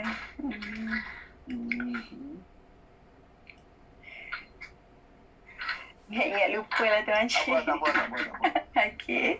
Sekarang ni, apa yang bermain dalam kepala you waktu ni? Nampak masakan mak yang sedap. Nampak kasih sayang mak. Okey, itu je yang ada sekarang. Okey. Ya. Berapa inci mak dengan you sekarang? Jauh Tuan Haji, dia mak ada dekat Terengganu, saya dekat Kedah. Bukan. Macam Waktu you bercakap tadi, dalam kepala you, mak you dengan you berapa inci? rasa dekat. Apa you buat tadi ya? Maknanya itulah gambaran minda dia. Maknanya kita kena bayangkan. Macam tu Tuan Haji. Maksudnya? Nampak tak rupa mak tadi? Nampak? Nampak ya. Nampak. You bawa kereta? Tak. Tak bawa kereta. Ada kereta? Ada? Ada. Kereta jenis apa? Honda. Okey, ada nombor dia? Jangan bagi tahu nombor dia. Ada tahu nombor dia? Tahu nombor dia? Jangan bagi tahu. Tahu. You nampak tak dalam kepala itu nombor dia sekarang? Nampak? Dah lah tu. Bayang you tengah duduk jalan. Okey, nampak. Terima kasih Tuan Haji. Okey, faham. Ya. Maknanya kita kena bayangkan apa yang kita rasa, apa yang kita nak. Macam tu Tuan Haji You ada anak tak? Ada? Kalau saya bila sebut nama anak you, apa yang datang dalam kepala you? Empat-empat tu nampak. Nampak? Dah ada. Sebab setiap perkataan dia akan buat gambaran dalam kepala you. Okey. Okey Majid. Okey? Terima kasih Tuan Haji. Sama kita. Okey. Okey Haji. Kita sampai pukul berapa ni? Saya lupa nak tanya Haji tadi. Kalau kita nak berhenti pun tak berah. Okey. Ada satu dua soalan lagi ni. Okey, tak apa. Bagilah jawab tu lah. Okey. Bagaimana nak handle, ni daripada Abdul Wahid. Bagaimana nak handle orang yang negatif? So the thing is, bila dia dalam keadaan yang negatif, down dan sebagainya, dan bila kita katakan, jadi ada satu NLP presentation yang bagus itu. Kalau nak tulis pun tulis lah, tak apa. every behavior has positive intention. Orang yang negatif, dia buat pada kita, apa yang dia buat tu ada negatif. Tapi pada dia, benda tu ada makna yang tersendiri. So the thing is, kalau kita tahu cara dia, kita kena tahu cungkil makna yang dia bagi. Sebab tu saya kata tadi, dalam meta model, fungsi yang kedua tadi adalah dapatkan information gathering. Yang pertama, information gathering. Banyakkan maklumat mengenai yang dia negatif tu. Yang keduanya, apa makna negatif tu? Yang kita rasa benda dia buat tu negatif. Pada dia bukan negatif. Pada dia tak ada apa. Betul lah dia buat. Dia tahu. Kadang-kadang dia tahu benda tu negatif. Tapi, apa niat dia? Apa niat dia buat benda tu? So, kalau kita kata tadi, every behavior has positive intention. Jadi, kita clearkan makna tu tadi. Jadi, bila kita dah dapat makna dia, kita mula challenge makna yang dia bagi. Right? Sebab makna yang dia bagi itu, tuan-tuan dan puan, ini adalah hot button orang. Ini kalau kita nak cakap pasal hot button ni, dia akan jadi panjang ya. Hot button orang ni adalah sesuatu yang invoke emosi dia. Invoke physical reaction dia. Jadi kita kena apa? Kena tahu dia punya hot button. Dan dalam, macam saya kata tadi, macam bila kita balik ke state, ada 3 komponen state yang kita kena fikir. Ini terutamanya bila kita handle staff ataupun kita nak counsel orang kalau bagi counselor, kalau kita nak coach orang kalau yang jadi coach, kalau kita nak buat terapi pada orang kalau kita jadi terapis, psikoterapis, kalau kita penyelia, kita nak handle state orang, ada 3 komponen. Pertamanya, komponen emotion. Make sure stablekan emotion dulu. Kalau emotion dia down, maknanya dia dalam crash state. Crash state. Tadi saya dah cakap awal tadi. Crash state. Yang kedua, komponen mind dia. Minda dia. Kognitif dia. Dia tengok kognitif dia. Dan yang ketiganya, komponen yang ataupun kognitif tu juga termasuklah wayang minda dia. Gambar yang dia tengah main dalam kepala dia. Itu yang kedua. Dan yang ketiganya adalah fisiologi dia. Kalau fisiologi dia down, ya, bagi dia relax dulu, so dia minum ke apa ke, bagi dia upkan dia punya physiological dulu. Kan? Boleh tanya Datuk Rozier dekat sini. Ya. Dia berdepan ni, saya nampak dia gambar dekat sini. Orang yang dibawa baru ni jumpa saya, 4-5 hari sudah. 3-3 crash. 3-3 crash. Wayang minda dia out. Dia nampak gelap. Dia nak nampak dia nak mati. Dia nampak dia nak masuk neraka. Dia nampak macam-macam lah. Wayang minda dia. Kognitif dia. Kedua, emotion dia down. Habis down. Flat. Ketiga, physiological dia. Nak cakap pun tak boleh. Lembek. Tak boleh nak cakap dah. Lampak out physical. Itu yang saya kata, bawa balik, pergikan jumpa doktor, whatever, drip ke, apa ke, buat dulu. Dan Datuk Rozeti pun volunteer untuk nak tolong dia buat breathing dan sebagainya. Ni, kita ni sebagai penyelia, sebagai pengurus, kalau dalam down macam tu, kita pula nak ambil tindakan, sebab dia tak datang kerja ke apa semua, I think we are out of the mind. Tengoklah kalau dia not in that shape. Kalau dia dalam shape yang macam tu, 3-3 out, kita nak marah dia, oh, kacau. Dia dah dalam crash state. Dia dalam physical out. Mental pun out.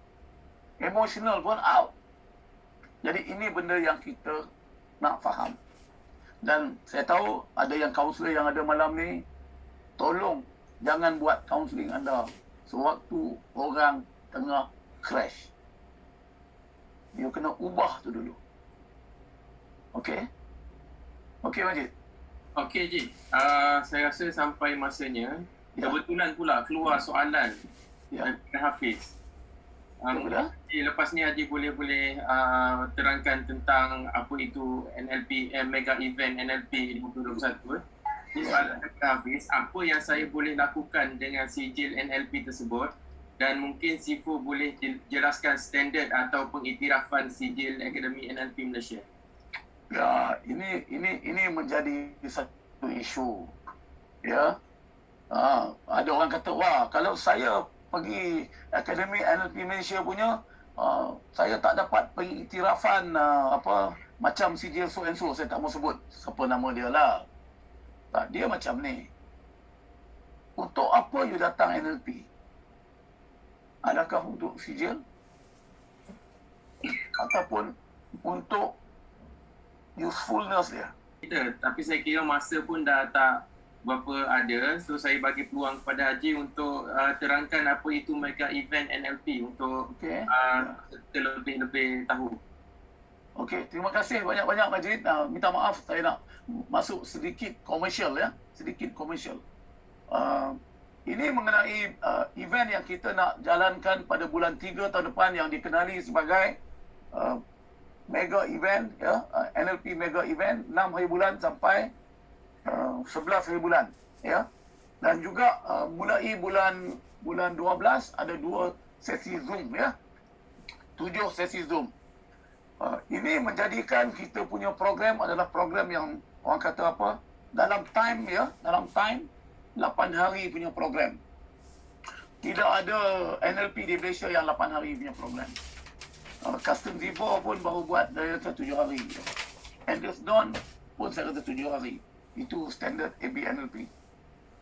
So, kita buat ni untuk kita nak meet the requirement supaya dapat banyak orang faham ya mengenai NLP dalam bentuk yang paling dalam, ya, dalam sikit, supaya praktikalnya menjadi lebih, orang kata apa, lebih praktikal, dapat praktik banyak dan sebagainya.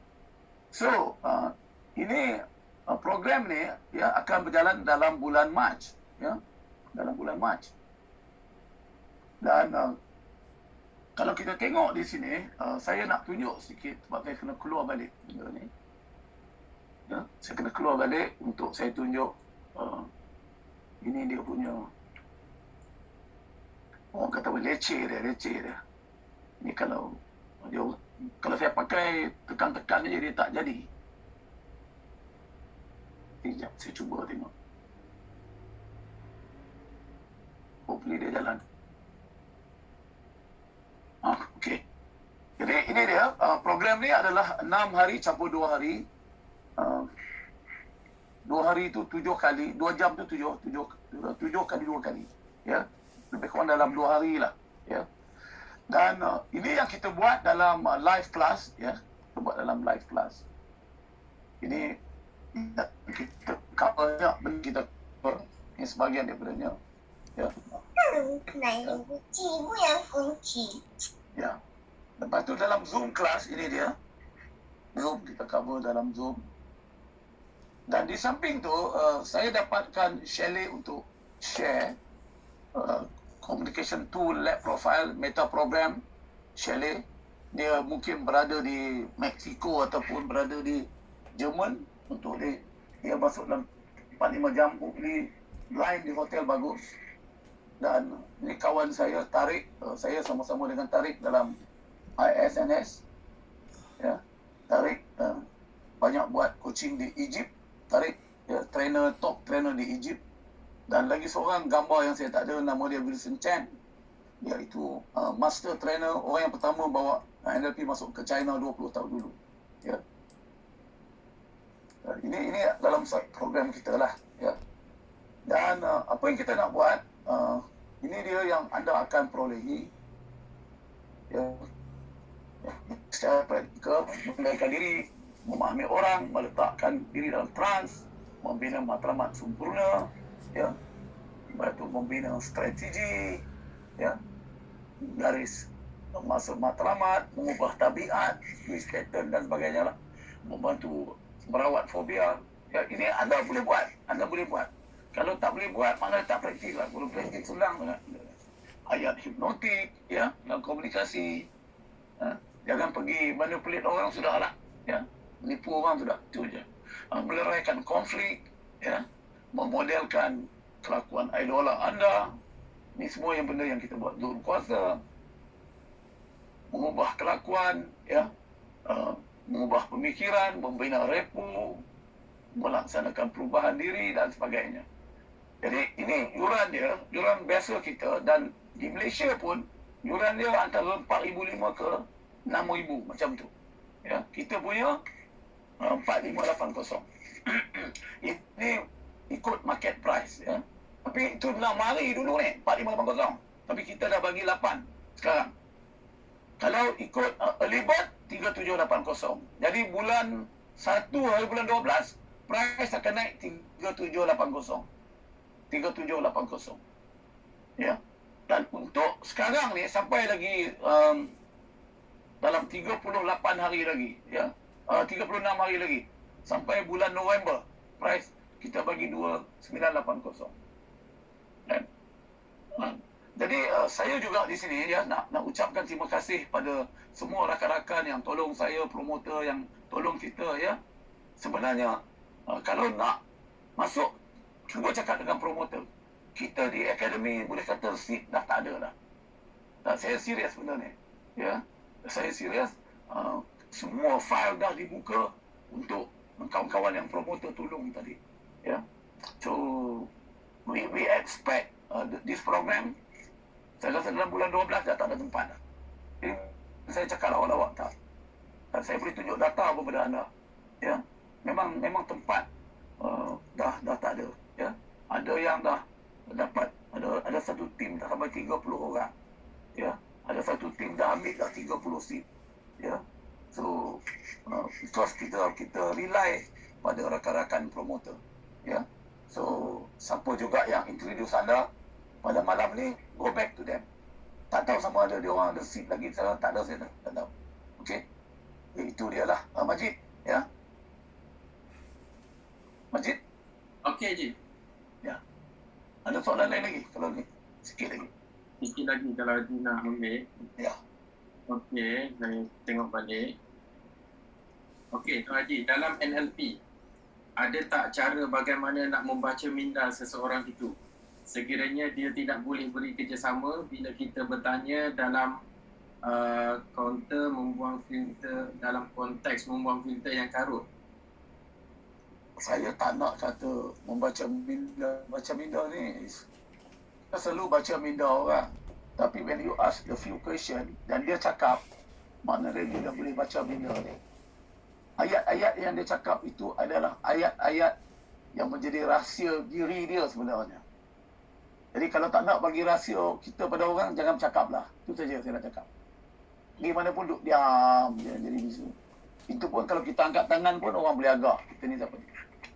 Tak, sebenarnya bukan baca minda. Kita tak baca minda macam tu. Bukan betul pun. Dan kalau kita kata kat orang, Majid, kalau saya kata kat wife saya, you tahu tak, I sayang you. Kita suruh dia baca minda kita. Mana dia nak boleh baca minda kita? Dia tak boleh. Tapi ayat yang dia guna pada kita, itu rahsia dia. Indirectly, saya nak cakap, boleh lah. Tapi dia kena ambil satu expertise pada anda. Bila anda tanya dia soalan, anda dah mula baca minda dia. Dan tadi saya buat coaching untuk di Kedah tadi. Isunya bukan dia tak boleh jual atau masak apa semua. Sebab dia paksa masak tu pada diri dia. Sebab nak dapat duit. Tak jadi buat rugi duit dia. Dia kata dia gagal. Okey. Okey, Majid? Okey, nak tahu macam mana caranya? Jom kita join kursus mega event NLP nanti. Pandai you, Majid. Okey. Dalam tu lebih banyak lagi pendedahan yang Tuan Haji akan kongsikan dengan kita, dan sangat banyak saya mula-mula masuk NLP dengan Tuan Haji pun daripada cara pemikiran kita macam ni sampai kita boleh terbuka. Macam mana kita boleh memahami karakter ataupun macam mana kita nak boleh mempengaruhi dan memahami apa yang orang cakap dengan kita. Ya, saya pun heran juga pasal apa Majid datang belajar dengan saya, padahal Majid lombang otak your state. Kalau you duduk dalam higher alpha dia ni susah sikit. Especially you tak boleh nak fokus dan sebagainya. So you got to be really relaxed, bring down your gelombang otak you. Itu lama-lama. Dan benda visualization ni, dia benda yang kena praktis. Dan saya nak beritahu satu ya, visualization ni, kalau kita tengok power imagery dan even ada satu buku ditulis about power image Majid, buku tu apa? Guided imagery. Guided imagery. Satu buku dekat 400 muka tu, itu tu kalau kita boleh buat benda tu selalu, kita boleh jaga kesihatan kita ya. Contohnya bagaimana orang yang kena kanser dan sebagainya coping up ya, menggunakan guided imagery. So ini adalah tool yang amat powerful untuk kita guna. Kalau kita berkendakkan sesuatu, berkeinginan sesuatu, dia mesti bermula dengan vision board ya. Dan NLP punya vision board menggunakan submodality, bagaimana kita buat dalam minda kita kan, nak beli kereta apa, nak beli kereta BM ke, Mercedes ke, kena clear dulu dalam mind. Okay. Majid ada pegang buku apa tu? Guided Imagery. Guided imagery. Ya, very powerful book. Ya. In Batino. Ya. Dia tunjuk cara dia macam mana nak buat. Dan benda ni kalau kita baca buku, kadang-kadang kita tak boleh buat. Kena, NLP ni adalah praktikal. You kena praktis dan praktikal. Ya. Menjalani dan mengalami sendiri.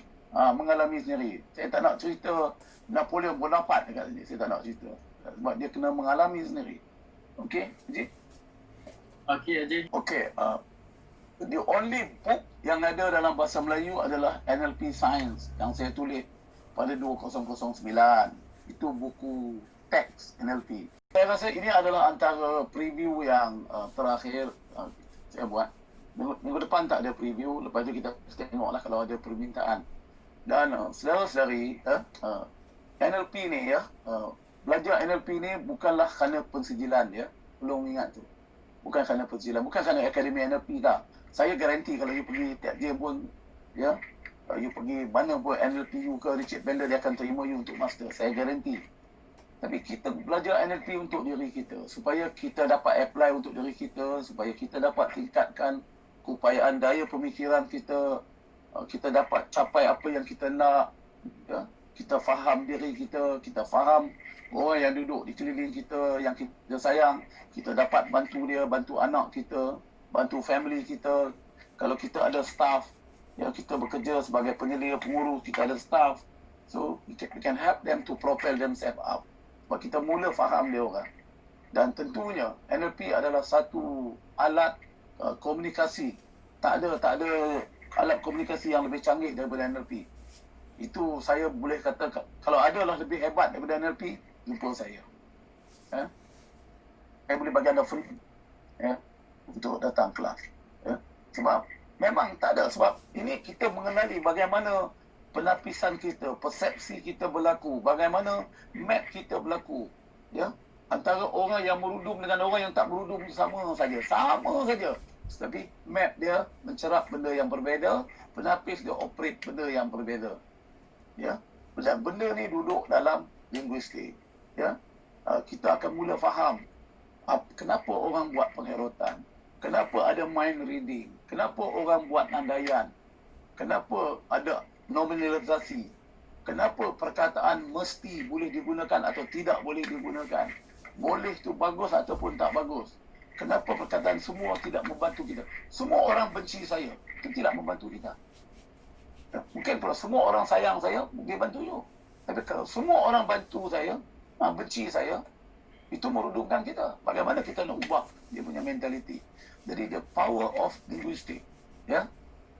Kita percaya, kita putuskan semua benda yang kita boleh buat, ya. Dan saya boleh berubah. Saya putuskan untuk berubah. Hanya saya yang boleh berubah. Bagaimana daripada pemikiran kita, kita boleh masuk dalam kita punya muzzle kita. Macam kita bawa kereta, tak payah tengok pun kereta tu kat mana. Ya, macam gosok gigi. Tak payah pun nak fikir 2 kali nak gosok gigi di waktu pagi. Ya, macam semayang kita, bagaimana kita nak tambah khusyuk semayang kita. Ini adalah applied to self. Ya, untuk apa kita buat qiyam? Untuk apa kita buat takbiratul ihram tu masa kita semayang? Untuk apa? Faham tu? Connection dia macam mana? Ha? Mind intelligence, somatic intelligence, feel intelligence. Apa dia benda tu sebenarnya? Apa dia coaching state? Apa dia crash state? Apa dia isomorphic? Ya, bila kita bercerita, kenapa orang ni bercerita, kita dengar sampai keluar pejam mata, keluar air liur. Pasal apa?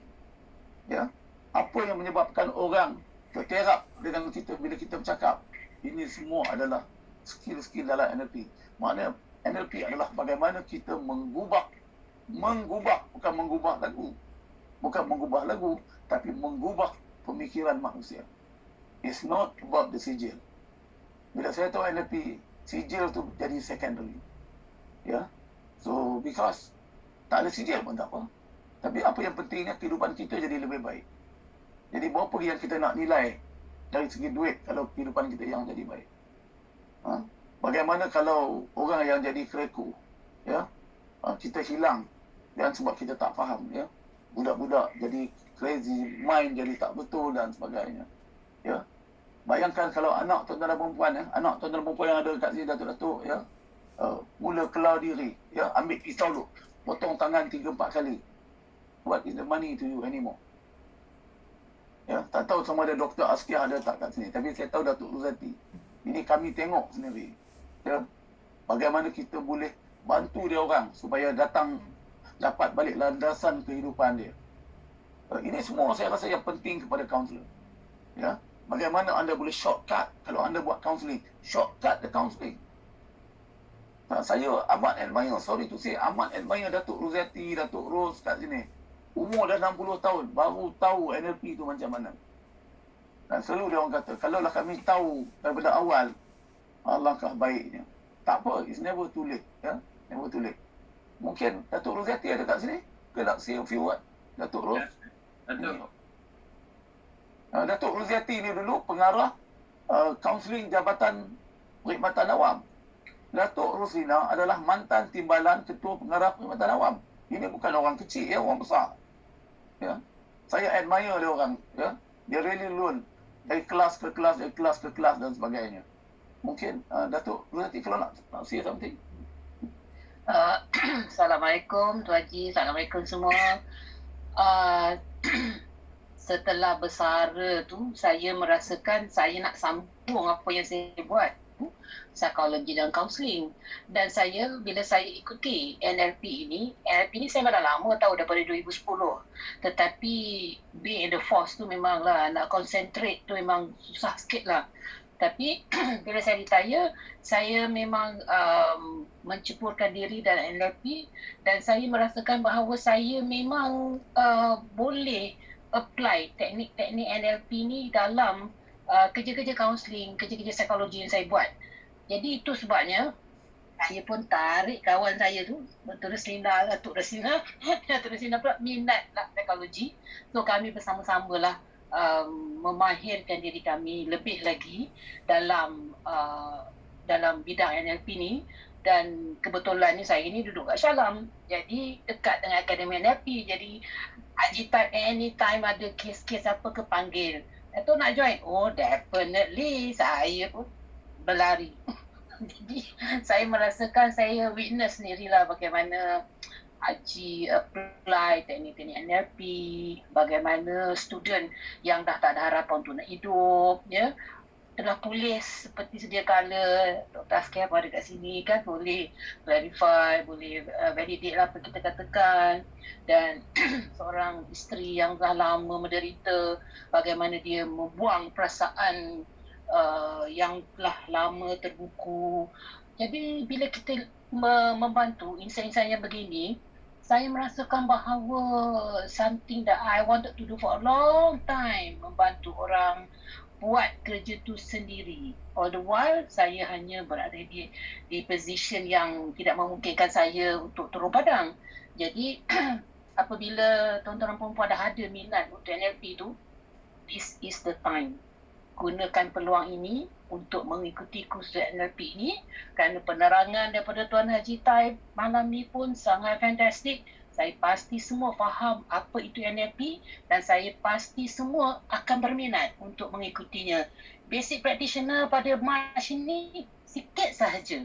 Ya, sikit saja maksudnya untuk mendalami apa NLP. Sebenarnya NLP ini banyak lagi perkara yang kita boleh pelajari daripada Tuan Haji Tan itu. Jadi itu sajalah daripada saya. Assalamualaikum. Dr. Askia ada sini ke? Ada Dr. Askia. Bila munculkan diri, Doktor. Okay.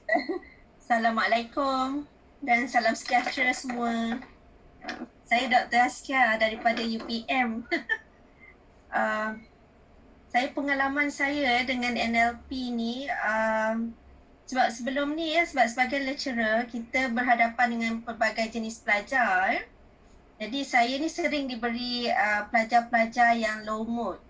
Tetapi pengalaman saya pada 2018 macam tu, saya berhadapan dengan pelajar yang sangat murung, yang depressed sehingga 2 kali cubaan membunuh diri. Jadi ketika saya baru saja mempelajari tentang NLP as a coach sebab saya plan better saya ambil kelas dengan Tuan Haji untuk menjadi seorang coach. So saya boleh coach pelajar-pelajar dengan lebih baik. Tapi bila berhadapan dengan pelajar yang sangat depression dan itulah yang mistake saya ialah saya tak reduce dia punya crash state. Itu yang saya rasa saya punya mistake lah. Saya cuba buat terapi kepada dia, tetapi tak boleh nak run. Tak boleh nak operate sebab dia tak boleh nak bercakap, dia memang senyap je. So sekali tu saya buat visual squash terapi dengan dia. Dia ada keluar dia punya feelings tetapi at the end tu dia kata dia nak terjun bangunan pula. Oh my god kan. So saya dah cuak lah ketika itu dan saya memang tak begitu polish lagi lah nampaknya ketika itu, dan saya call Tuan Haji lah untuk dapat bantuan. Dan dari situ saya memang face to face dengan Tuan Haji, saya belajar secara detail lah how to handle pelajar-pelajar yang depressed sampai tahap sebegitu. Dan yalah, NLP tools ni sangat penting lah kalau kita sebagai pensyarah. Pada saya sebagai ibu bapa juga sangat penting lah kita mempelajari tools sebegini. Itulah pendapat saya lah tentang NLP. Terima kasih. Thank you Dr. Askia. Thank you. So, Majid, kita? Okay, so far kita ada apa-apa perkongsian lagi ke? Tak ada lah kot. Thank you, Haji. It's a very good sharing tonight. Ni Datuk Rosina mantan timbalan ketua pengarah JPA. Yeah, I also have some saya punya staff juga yang pernah bersama saya dulu.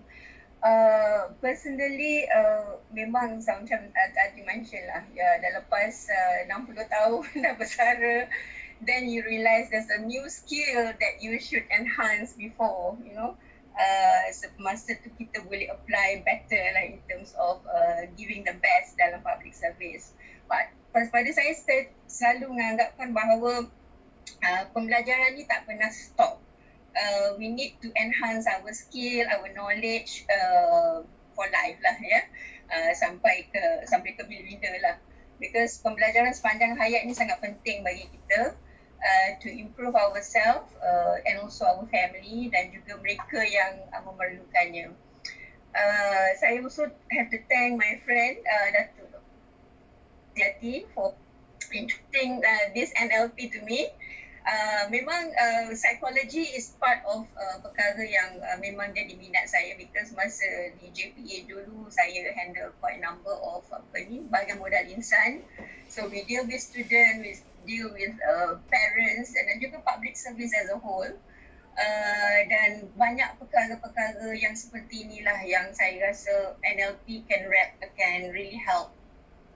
So dalam hal ini saya menganggapkan it's never too late, walaupun at 60 years old we can still give our best service to other people dan juga untuk diri kita. And one thing I like about NLP, because dia model kecemerlangan, we always learn from the best, and that is why we apply to ourselves and also to others.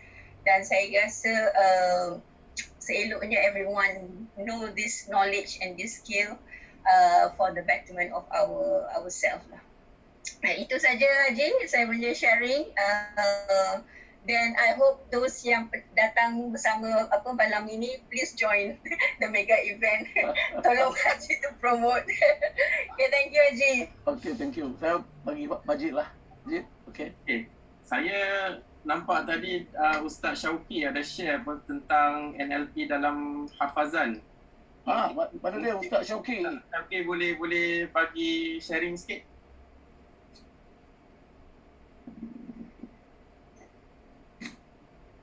Ustaz Syauqi. Oh, dah keluar. Okey, tak apa. Okey. Ataupun Mayana masih ada ke? Oh, dah keluar juga. Okey.